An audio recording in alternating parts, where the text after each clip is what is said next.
I was celebrating my birthday with my family at a restaurant when a waitress discreetly slipped a folded note onto my table. "Don't drink that." I froze. I decided to swap my wine glass with my daughter-in-law's, and what happened just 5 minutes later changed everything. My name is Celeste Montgomery, and I'm 62 years old. I never thought my 62nd birthday would be the day that saved my life, but also the day I would discover the depths of family betrayal. It was a Friday night, and my son Marcus had taken me to Giovanni's Trattoria, the Italian place I loved so much in our neighborhood of Atlanta, Georgia. He'd chosen it because he knew it was my favorite, or so I thought. Allison Whitlock, my daughter-in-law, sat across from me, smiling that smile I'd always found a little stiff, which I used to attribute to nerves or shyness. The restaurant was buzzing with families celebrating. The atmosphere was warm and inviting, with soft lights casting a golden glow on the wooden tables and the aroma of garlic and basil filling the air. Marcus had ordered a bottle of California Cabernet Sauvignon for a toast, and I felt genuinely happy to be surrounded by my small family. "Mom, you look radiant tonight," Marcus said, pouring wine into our glasses. His eyes sparkled with affection, and for a moment I felt like the luckiest mother in the world. Allison nodded, her smile not quite reaching her eyes, but I was too caught up in the moment's joy to notice. We'd ordered our favorite dishes. I chose the chicken parmesan, my go-to whenever I came here. Marcus decided on the spaghetti bolognese, and Allison ordered a Caesar salad, claiming she was watching her figure. Throughout dinner, the conversation flowed easily. Marcus talked about his work at the State Farm office downtown, and I shared stories about my gardening days and the senior yoga class I'd recently started attending at the local YMCA. But there was a feeling I couldn't shake, a subtle tension that seemed to radiate from Allison. Whenever Marcus turned to talk to me, she'd watch him with an expression I couldn't quite decipher. Her fingers drummed nervously on the table, and I caught her checking her cell phone several times in a way that wasn't exactly discreet. When it was time for the toast, Marcus stood up, glass held high.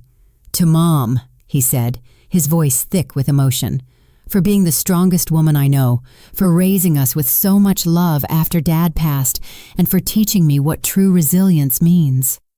His words warmed my heart, and I felt happy tears welling up. Allison also raised her glass, but I noticed her hands were trembling slightly. "To Celeste," she said, her voice sounding a little strained, "for being such a special mother-in-law." The slight hesitation before the word special caught my attention, but I decided to ignore it. Just as I was about to raise the glass to my lips, I felt someone approach our table. It was one of the waitresses, a young woman with brown hair pulled back in a ponytail. She leaned in subtly, as if to wipe something from the table, and slid a small, folded piece of paper next to my plate. The move was so seamless that neither Marcus nor Allison noticed. The waitress, Jada Reynolds, gave me an intense, almost urgent look before quickly walking away to another section. My heart started pounding.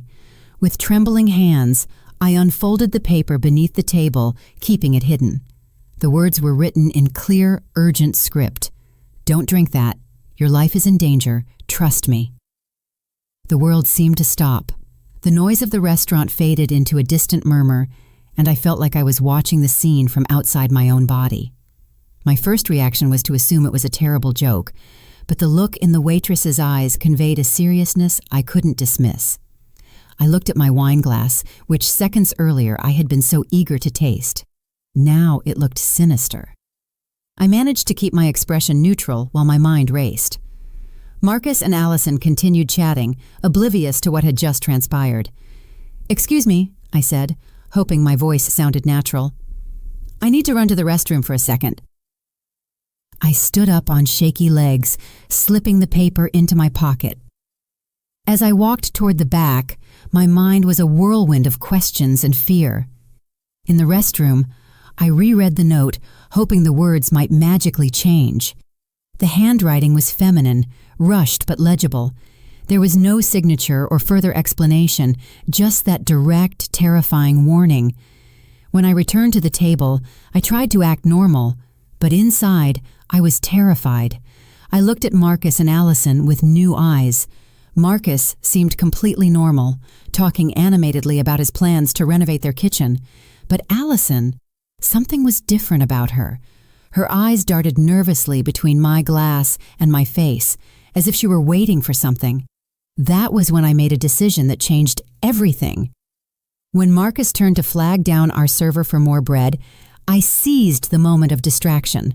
With one quick, casual movement, I switched my glass with Allison's. The liquid was identical, the same Cabernet we'd been drinking all night. "Finally," I said, raising the glass that was now mine. "A toast to this beautiful family moment." Marcus smiled broadly and raised his glass. Allison, unaware of the switch, raised hers too, the one that had originally been mine. We drank at the same time. The wine tasted the same as always, but I could barely focus on it. I was watching Allison intently, searching for any sign that something was wrong. At first, nothing happened. We continued to eat and chat. Marcus told me about a promotion he hoped to receive at his firm, and I talked about my plan to visit my sister in Portland, Oregon that fall. Allison participated in the conversation, but she seemed increasingly uneasy. It was exactly 5 minutes after the toast when it started. Allison pressed a hand to her stomach, a look of confusion on her face. "I feel a little funny," she muttered. Marcus immediately looked concerned, asking if she was okay. She shook her head, saying she'd probably eaten something that disagreed with her at lunch, but then her face began to pale visibly. Her hands started trembling, not from nerves like before, but uncontrollably. "I really don't feel well," she whispered, and I saw beads of sweat forming on her forehead, even though the restaurant was comfortably cool. Marcus immediately stood up, supporting his wife by the shoulders. "Honey, what is it?" he asked, his voice alarmed.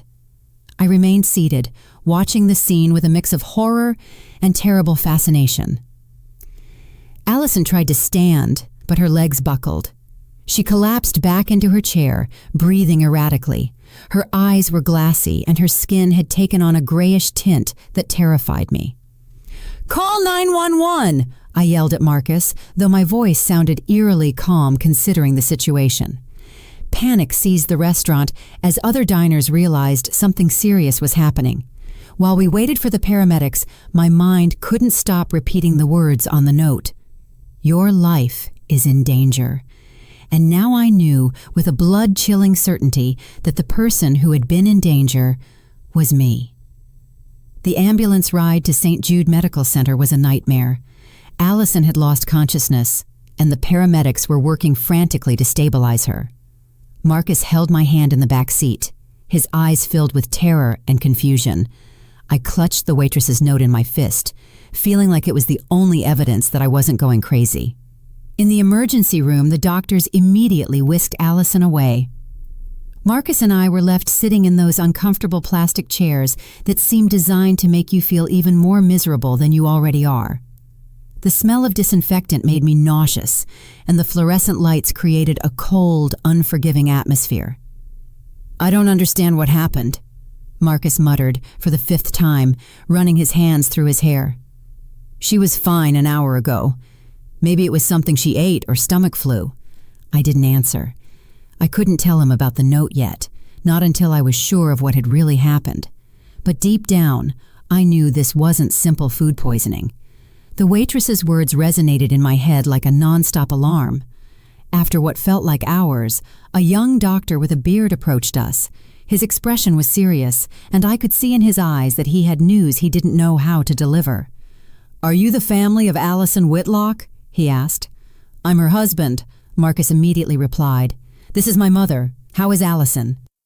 The doctor sat down across from us, which instantly told me the news wasn't good. "Your wife is stable for now, but we need to talk about what caused her collapse." He paused as if carefully choosing his words. "The results from the blood work show the presence of digoxin in extremely high levels." Marcus frowned. "Digoxin? What is that?"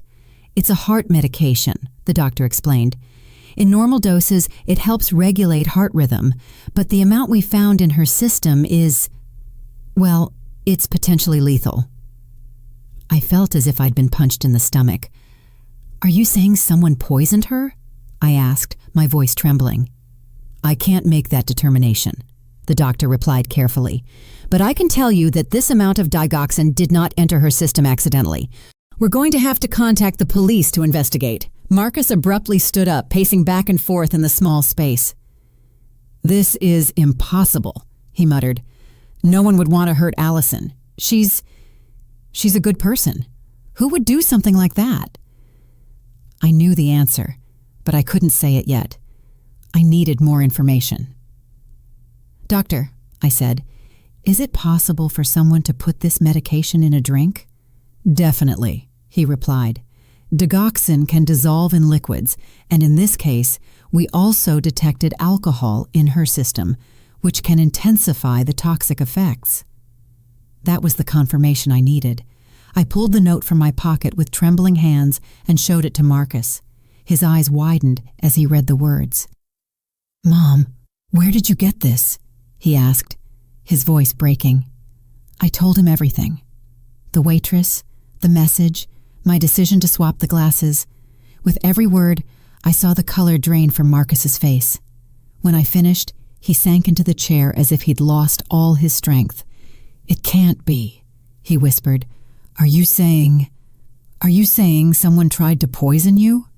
That's exactly what I'm saying, I replied firmly, though I was shaking inside. The doctor listened with a grave expression. I will report this to the police immediately, he said, and we're going to need to run blood tests on both of you as well, to make sure you haven't ingested anything dangerous. When the doctor left, Marcus and I sat in silence. I could see his mind working, processing the information, reaching conclusions he didn't want to accept. Marcus, I said softly, I need to ask you something, and I want you to think carefully before you answer. He looked at me, his eyes full of pain. Have you noticed anything strange about Allison's behavior lately?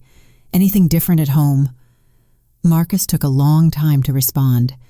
When he did, his voice was barely a whisper. A few months ago, she started getting really worried about your health.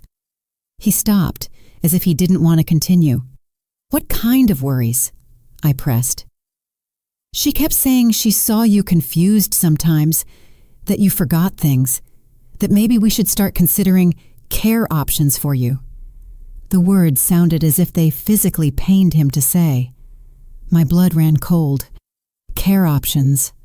A nursing home? She said she had researched some very nice places, that it would be better for you to have professional care. Marcus mumbled, unable to look me in the eye. Marcus, I said, my voice trembling. I don't have memory problems. I'm not confused. I'm perfectly fine. I know, he whispered. My God, I know, but she was so convincing.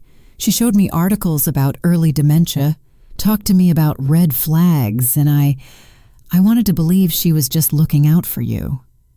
What else? I asked, though I wasn't sure I wanted to hear the answer. Marcus covered his face with his hands.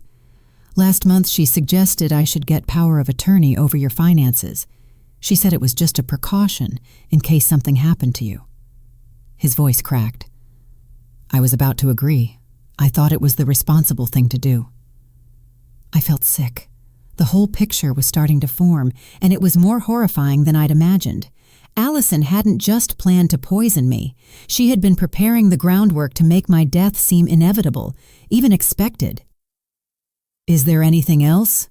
Marcus continued, his voice barely audible. 3 weeks ago, I found bottles of pills in her purse. When I asked her, she said they were vitamins for herself, but now that I think about it, I never saw her take them. Do you remember what kind of pills they were? I don't know.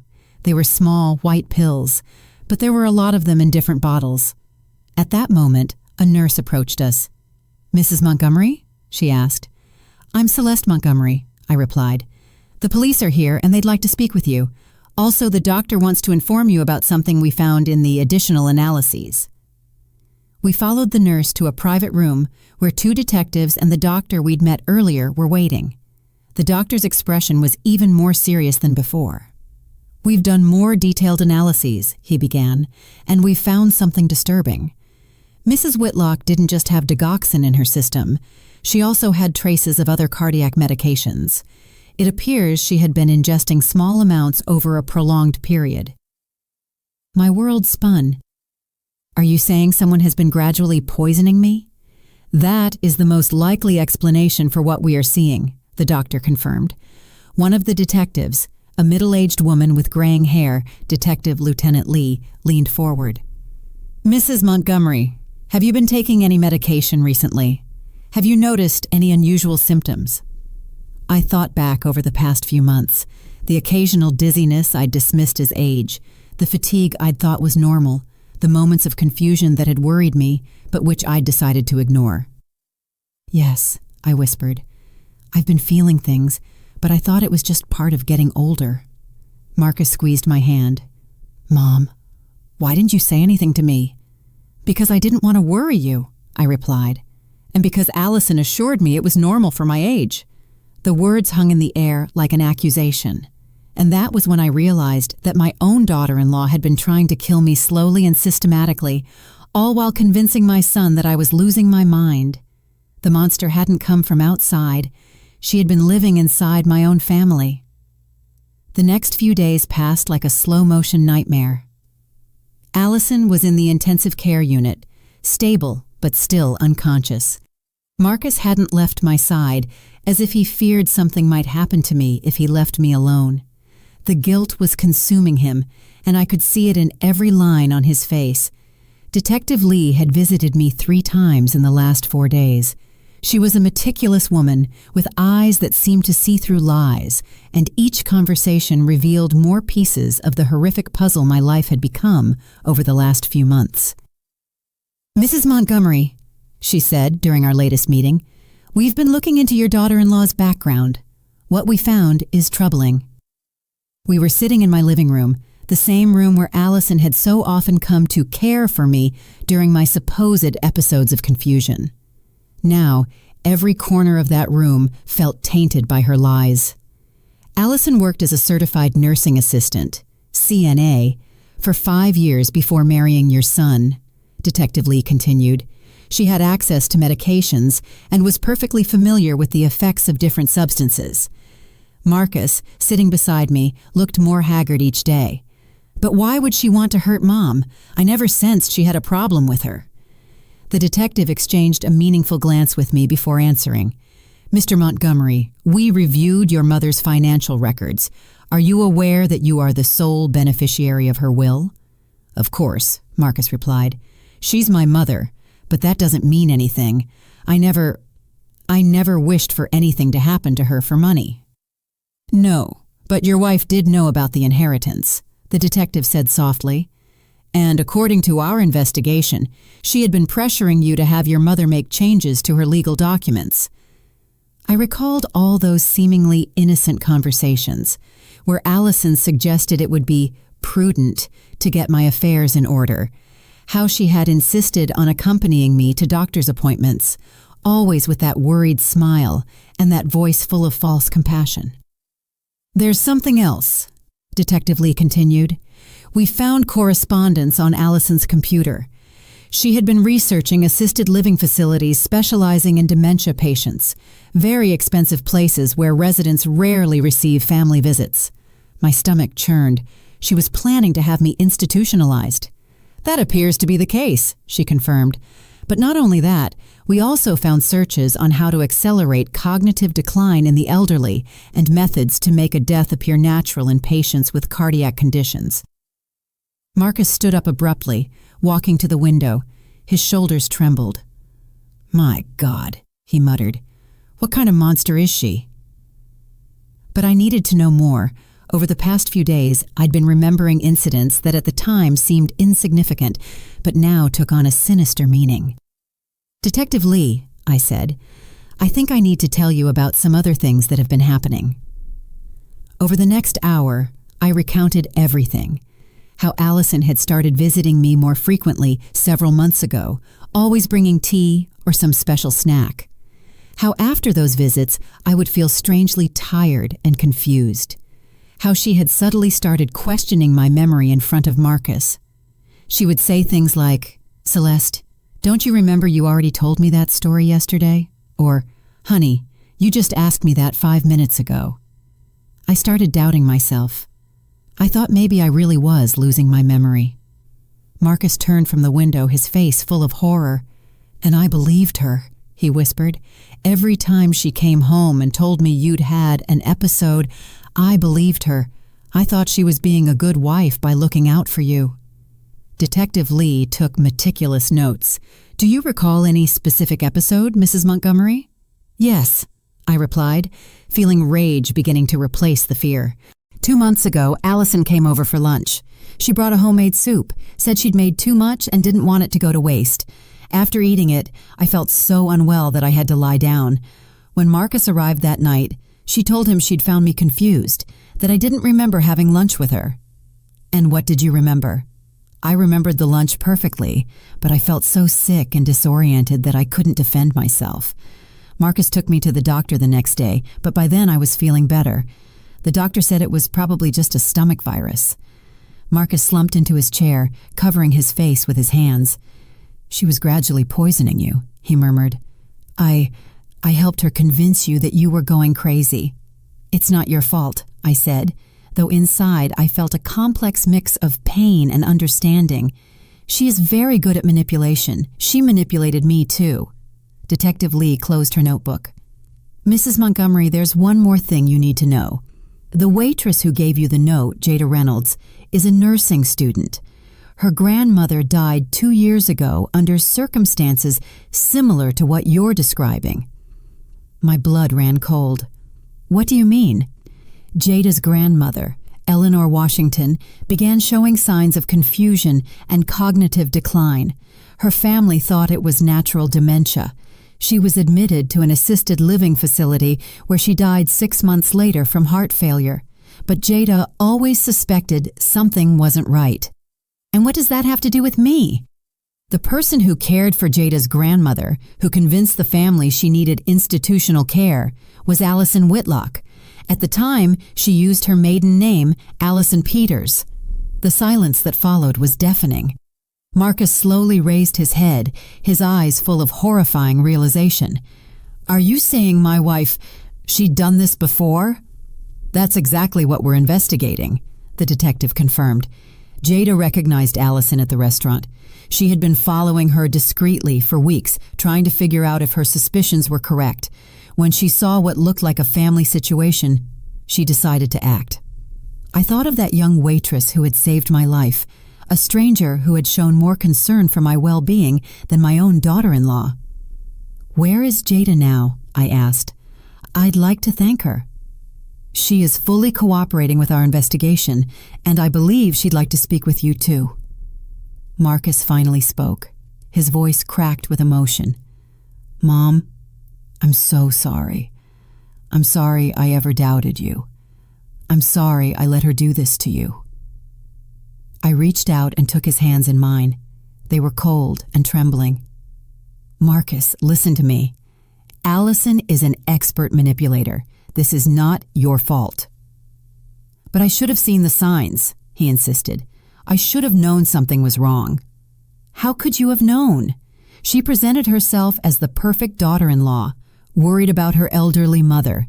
Anyone would have thought she was being kind. Detective Lee stood up. Mrs. Montgomery, we'll need you to come to the Atlanta Police Precinct tomorrow to give a formal statement. We also want you to speak with Jada Reynolds, if you are willing. Of course, I replied. I'll do whatever is necessary. After the detective left, Marcus and I sat in silence for a long time. The weight of everything we had discovered was overwhelming. Marcus, I finally said, there's something you need to understand. All these months when I felt confused and sick, the worst part wasn't the physical discomfort. The worst part was thinking I was letting you down, that I was becoming a burden to you. His eyes filled with tears. You were never a burden, Mom. Never. I know that now. But in those moments, when Allison told me she was worried about my mental decline, I felt like I was losing not just my mind, but also your respect and your love.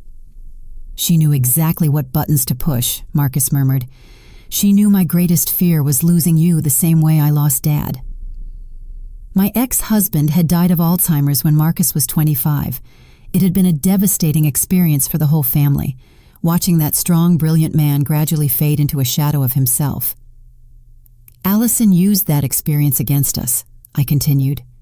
She knew you would be afraid of me following your father's path, and she exploited that fear to manipulate you. Marcus nodded slowly. And I fell completely into her trap. I was so scared of watching you deteriorate that I didn't question anything she told me. Marcus, yes. When was the first time Allison mentioned my supposed confusion? He thought for a moment. It was shortly after Grandma Margaret passed away and left me that inheritance. My mother had passed away 8 months ago, leaving me a considerable sum of money that I had planned to leave to Marcus, but now I realized that had been the catalyst for Allison's plan. She knew about the money, I said, more to myself than to him. She knew everything. She knew everything, Marcus confirmed bitterly. About your will, about Grandma's inheritance, about my fears regarding your health, and she used every piece of information to construct her perfect plan. That night, as I lay in bed staring at the ceiling, I couldn't stop thinking about how close I had come to losing everything. Not just my life, but my dignity, my independence, and my relationship with my son. Allison had planned to steal everything I cared about, and she had been on the verge of succeeding. But she had underestimated one thing: the power of a compassionate stranger who refused to stay silent when she saw danger. And in the end, that had been her undoing. Jada Reynolds had the most determined eyes I had ever seen. When we met at the coffee shop near the Atlanta Police Department precinct, I could see in her a strength that reminded me of myself at her age. She was petite, barely 23 years old, but there was something about her presence that radiated a wisdom that only comes from pain.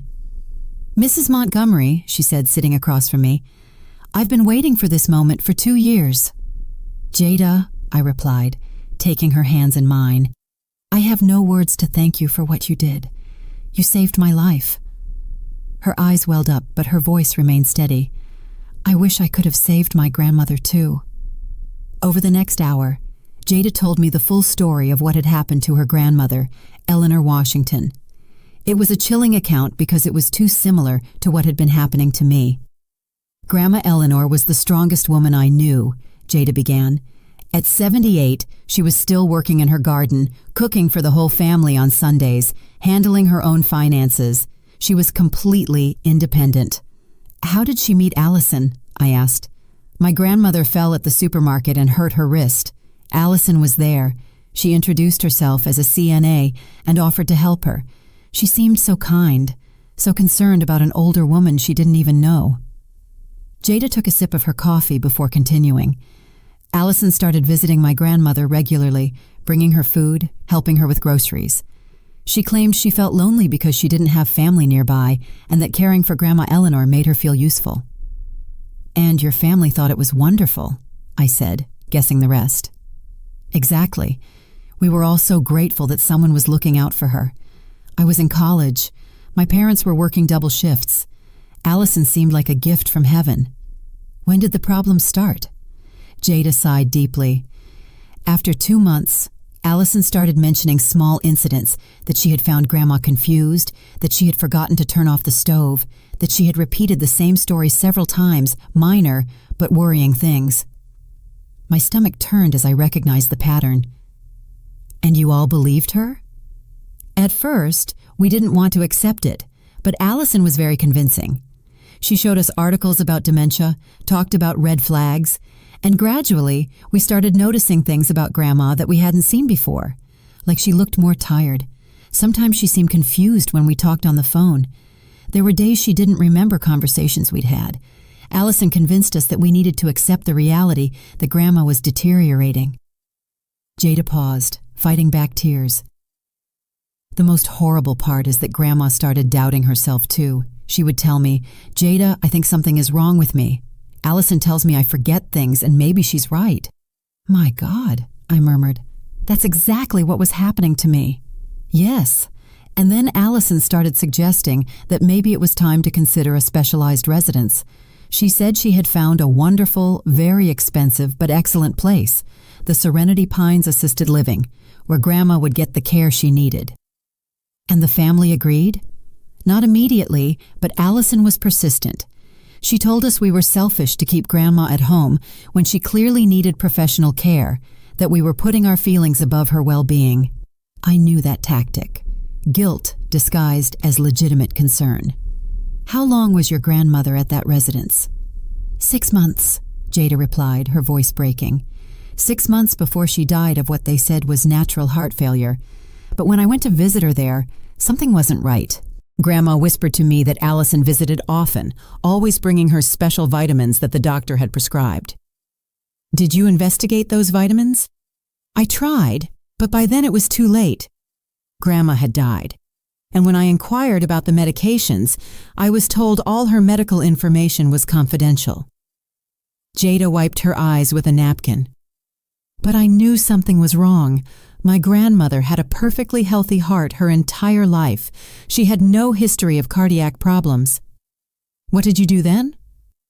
I started investigating on my own. I discovered that Allison had worked at that residence before getting the CNA job. I also found that there were other similar cases, elderly people who had been admitted there after sudden cognitive decline and who had died of heart problems in a relatively short period. Did you tell anyone?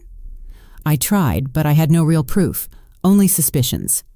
The police told me that elderly people with dementia die from complications all the time.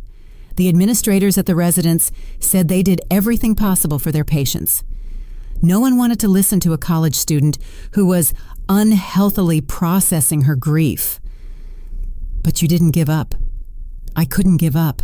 When I saw Allison at that restaurant, it was like seeing a ghost. I had been following her discreetly for weeks, trying to gather evidence.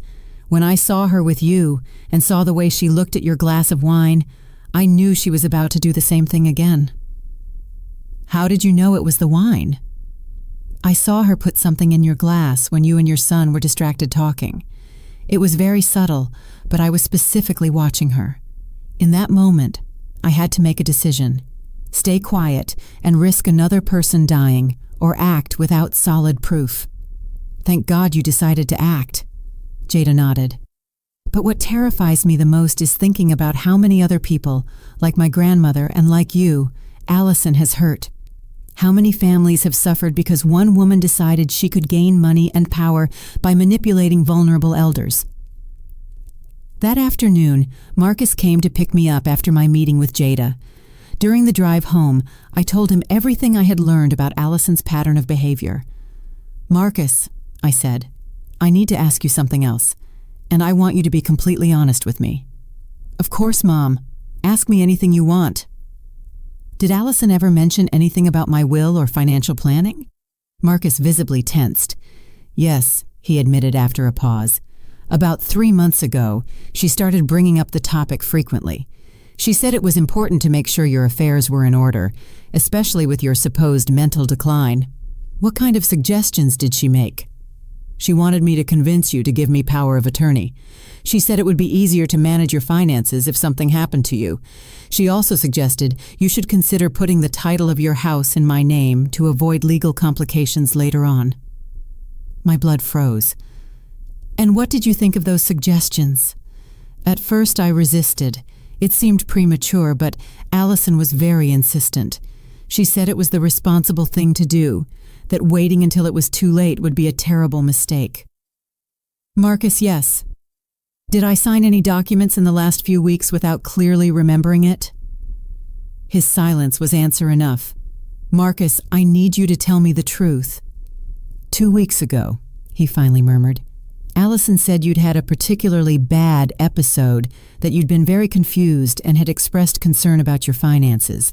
She said you'd asked us to come over to help you organize some papers, and when we arrived, you seemed a little disoriented. Allison had prepared some documents she said had been recommended by your lawyer. You said you wanted to sign them to get everything in order. What documents were they? A limited power of attorney and an addition to your will. I felt as if I'd been punched in the gut. An addition? Allison Allison said you wanted to add a clause that would give me immediate control over your assets if you were declared mentally incompetent. Marcus, I said, my voice trembling. I never requested those documents. I never spoke to my lawyer about that. Allison drugged me that day to make me look confused, and then manipulated me into signing documents I never would have signed in my normal state. Marcus pulled the car over into the parking lot of a local mall and covered his face with his hands. My God, Mom, I was a complete idiot. I should have questioned everything. I should have insisted on speaking to your lawyer directly. Don't blame yourself. She had been preparing for this moment for months. She had conditioned you to believe I was sick, that my judgment was compromised. When the time came to act, you were already prepared to accept her version of events. What are we going to do about those documents? We're going straight to my lawyer tomorrow, and we're going to void everything. I will explain the circumstances under which they were signed, and I will make sure Allison never gets access to a single dime of my money. That night, while Marcus called his lawyer to schedule an emergency appointment, I sat in my study and reviewed all my financial documents. The magnitude of what Allison had been planning was terrifying. With those documents I had signed under the influence of her drugs, she would have had virtual control over my entire estate. Once she had me admitted to a residence as a patient with dementia, she would have been able to manipulate my money freely while keeping me sedated and isolated. And eventually, when it was no longer useful to keep me alive, she would have found a way to accelerate my death, just as she had done with Jada's grandmother. It was a perfect plan, executed by a woman who had turned murder into an art form. But she had made one fatal mistake. She had underestimated the determination of a young woman who refused to forget her grandmother, and that had been her undoing. Allison woke up from the coma 4 days after drinking the poison intended for me. When Detective Lee called to inform me, I felt a strange mixture of relief and apprehension. On one hand, I was glad she hadn't died. As monstrous as she was, I didn't want her death on my conscience. On the other hand, I knew her waking up meant I would have to face her face to face. "How is she?" I asked over the phone. "Physically, she's recovering well," Detective Lee replied. "But mentally, well, she's very agitated. She's been asking for her husband constantly, and when we told her you were okay, her reaction was intense." "What kind of reaction?" "Complete denial. She insists there was some kind of mistake, that she would never hurt anyone. But the most concerning thing is that she's also been asking specifically for you, Mrs. Montgomery. She wants to see you." My stomach flipped. "Do I have to see her?" "You're not obligated, but it could be helpful for the case. Sometimes when suspects are confronted directly by their victims, they reveal important information, but I completely understand if you don't feel comfortable." I thought about it for a moment.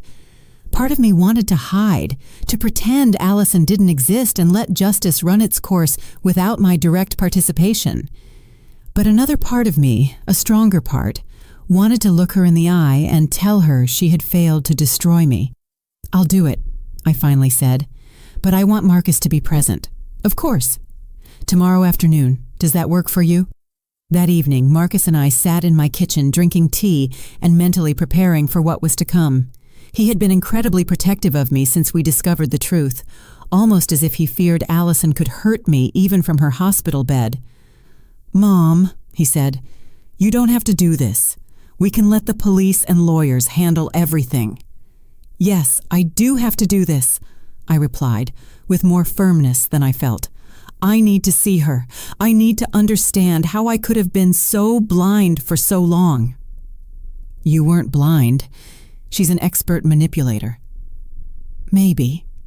But I also think part of me didn't want to see the signs because I wanted to believe that I finally had a daughter-in-law who cared about me." Marcus took my hand. "Mom, you've always had people who care about you. You have me." "I know, honey, but it's different. You're my son. You're supposed to love me. Allison chose to be in my life, or so I thought. The idea that someone would choose me, that they would consider me worthy of affection without familial obligation, that meant a lot to me, and she took advantage of that.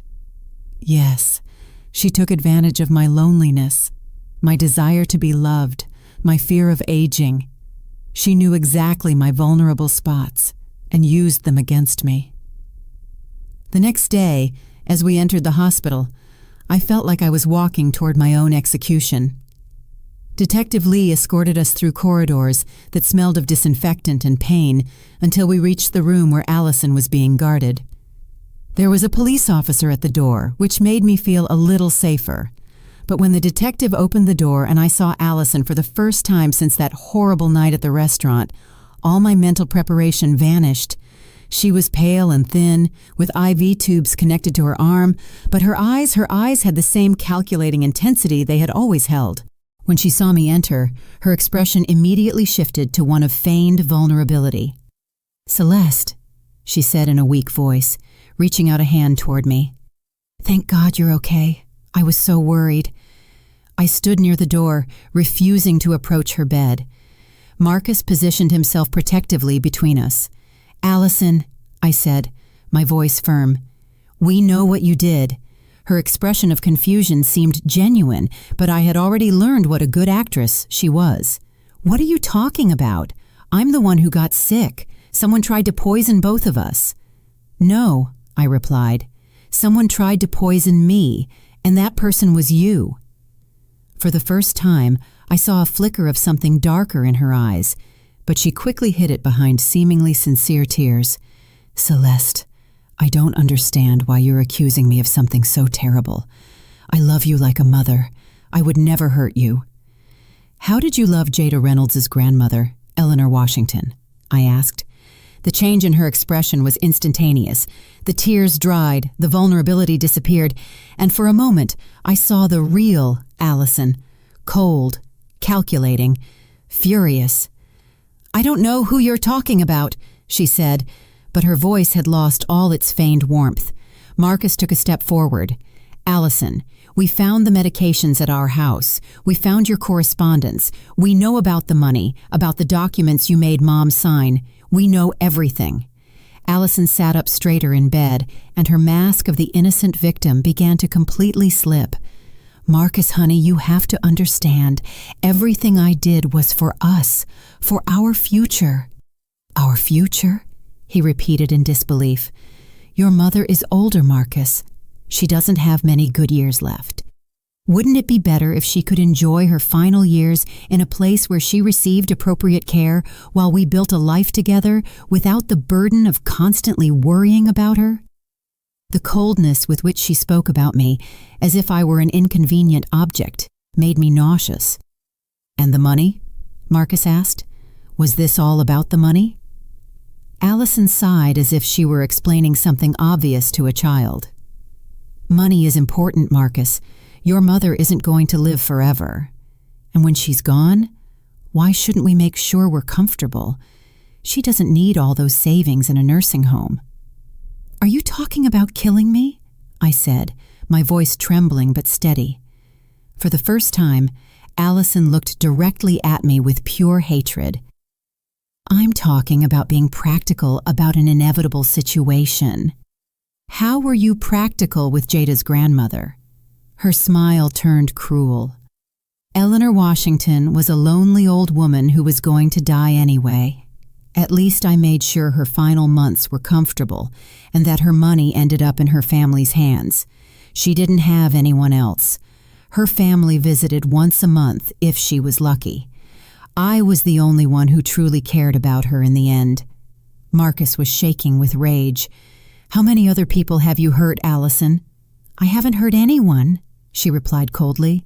"I've provided a peaceful transition for people who were already suffering." "A peaceful transition?" I repeated. "You call gradually poisoning older people until they die a peaceful transition?" "I kept them comfortable," she insisted. "No pain, no fear. It's more than most people can expect at the end of their lives." Detective Lee, who had been quietly taking notes, finally spoke. "Mrs. Whitlock, are you admitting that you intentionally caused the death of Eleanor Washington and that you plan to do the same to Celeste Montgomery?" Allison realized too late what she had revealed. She tried to backtrack. "No, I wasn't talking. Hypothetically. I'm confused from the medication. But the damage was done. She had shown her true self, and everyone in that room had witnessed it. "Allison," I said, finally stepping closer to her bed but keeping out of her reach. "I want you to know something. For months, you made me doubt my own mind. You made me feel like a burden, like I was losing my value as a person. But I survived, and I'm going to make sure you never have the chance to do this to anyone else." Her eyes filled with fury. "Stupid old woman," she hissed. "You should be grateful.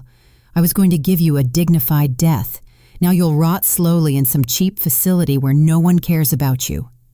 Marcus moved toward her, but I put my hand on his arm to stop him. "She's not worth it," I told him. "She can't hurt us anymore."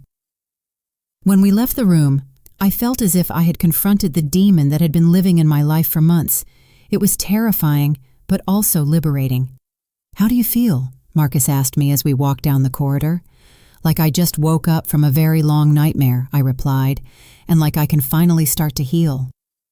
That night, Detective Lee called to inform me that Allison had decided to confess in exchange for a plea agreement. She had admitted not only to the attempted murder against me, but also to the deaths of Eleanor Washington and 2 other elderly women over the last 3 years. 3 more? I asked in horror. Yes, once she started talking, she seemed almost relieved to admit what she had been doing. I think she had been carrying the weight of those secrets for a long time. What will happen to her now? With the confessions and the evidence we have, she will likely face life imprisonment without the possibility of parole. When I hung up the phone, I felt no triumph or vengeance.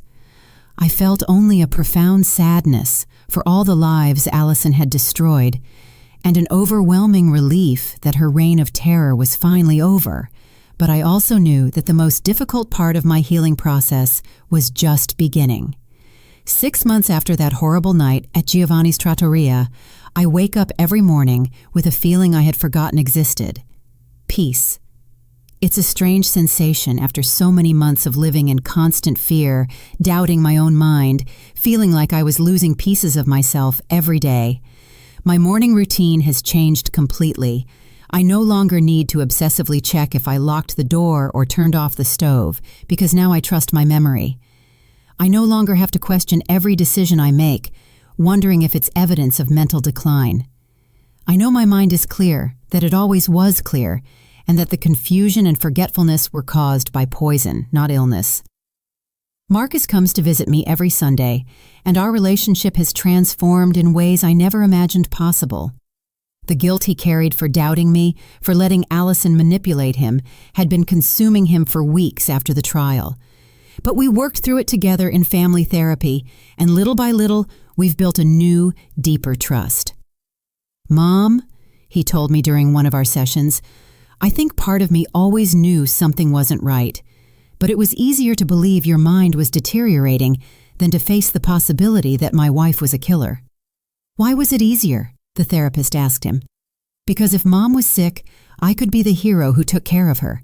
But if Allison was lying, that meant I had chosen poorly, that I had brought danger into my mother's life. That would make me the villain of the story." It was painful to hear that, but it was also a relief. Marcus had found the courage to be honest about his own fears and insecurities, and that allowed us to truly heal. Allison's trial lasted 3 weeks. I testified for 2 full days, recounting my story to a jury who listened with a mixture of horror and compassion. Jada Reynolds also testified, speaking bravely about her grandmother's death and her determination to find justice. Allison attempted to use an insanity defense, claiming she suffered from a personality disorder that made her incapable of controlling her actions. But the prosecution presented evidence of years of meticulous planning, internet searches on poisons and murder methods, falsified documents, and deliberate financial manipulation. When the verdict was read, guilty on all counts, I didn't feel the satisfaction I had expected, only emptiness. A woman I had once called family would be sent to prison for the rest of her life. And while I knew it was justice, I couldn't help but feel sadness for what might have been if Allison had chosen a different path. After the trial, I decided to make some important changes in my life. The first was to move. I couldn't continue living in the house where Allison had come so many times to slowly poison me. Every corner held memories of those terrible months, and I needed a new space to build a new life. I found a charming small house near Lake Lanier with a yard that lets me spend hours working with my hands in the dirt.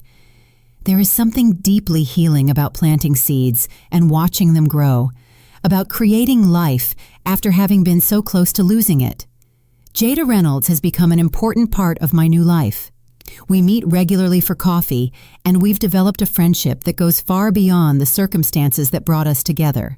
She is finishing her nursing degree, and I have been helping her financially with her studies.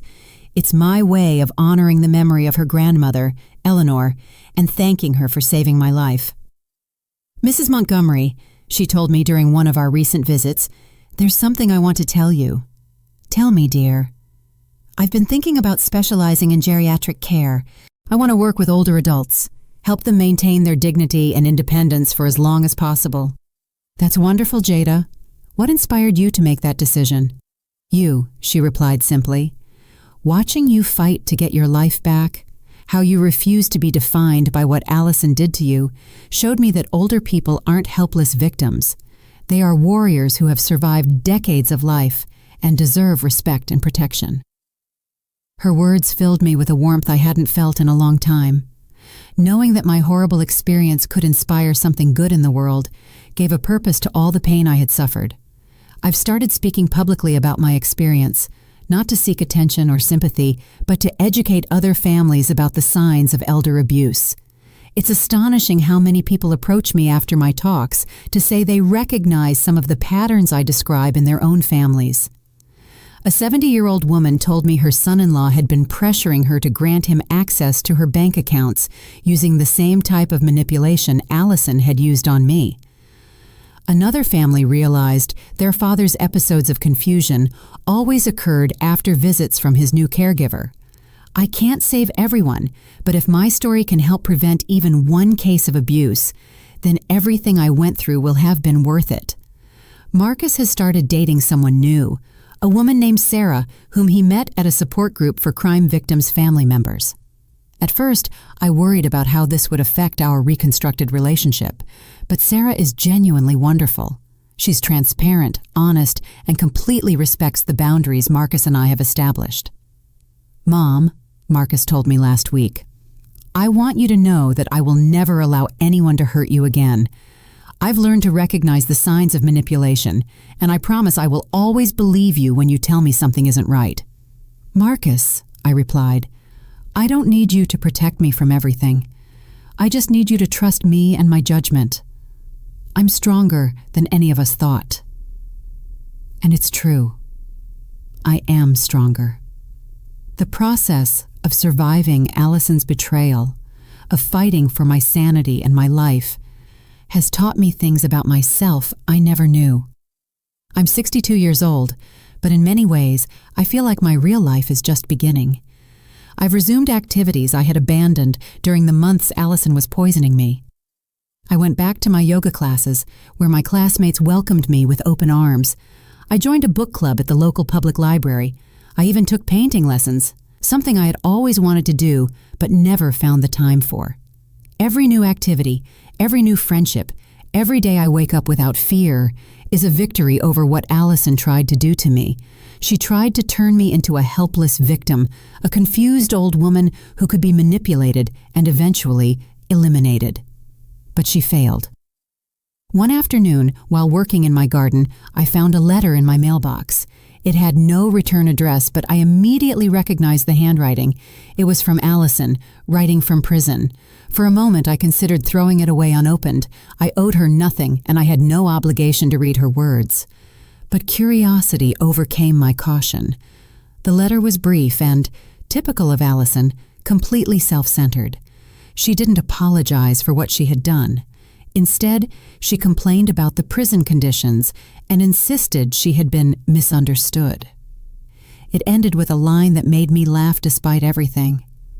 "I hope you appreciate the favor I tried to do you." Even now, even after confessing to multiple murders, Allison saw herself as the heroine of her own story. It was a perfect reminder of why she had been so dangerous and why my decision to cut off all contact with her had been the correct one. I burned the letter in my fireplace that night, watching the words vanish into ashes. It was symbolic. The last vestige of power Allison had over me turned into smoke and disappeared forever. This morning, as I drink my coffee on the porch of my new home, watching the sun rise over Lake Lanier, I reflect on everything I have lost and everything I have gained. I lost my innocence about humanity's capacity for evil. I lost the version of myself that believed goodness would always be recognized and rewarded. But I gained something much more valuable. I gained the absolute certainty of my own strength. I gained the wisdom that comes from surviving the unthinkable. I gained a deeper, more honest relationship with my son, and I gained the satisfaction of knowing that my experience is helping to protect others. Marcus is arriving in an hour for our weekly Sunday lunch. We're going to cook together, something we used to do when he was a kid, but had stopped doing once Allison entered our lives. It's a tradition we've recovered, along with so many other things I thought I had lost forever. As I wait for him, I think of all the people who weren't as lucky as I was. Eleanor Washington and Allison's other victims never had the chance to rebuild their lives, but their memory lives on in the work Jada and I are doing to prevent future abuse. At 62, I've learned that life can change in an instant. It can turn into a nightmare without warning, but it can also transform into something beautiful when you least expect it. The key is to never give up, to keep fighting, even when it seems all hope is lost. I am Celeste Montgomery. I survived an attempted murder by my own family, and I am here to tell my story, not as a victim, but as a warrior who refused to be silenced. And every day I wake up free, healthy, and in control of my own life is my sweetest revenge against those who thought they could destroy me. Did you like my story? And which city are you listening from? Let's meet in the comments. If you like the story, you can support me by sending a super thanks so I can keep bringing more stories like this. Thank you so much for your sweet support. I'm looking forward to your comments on the story. On the screen, you can see 2 new life stories that I highly recommend. There's so much more on my channel. Don't forget to subscribe. See you in the next life story with love and respect.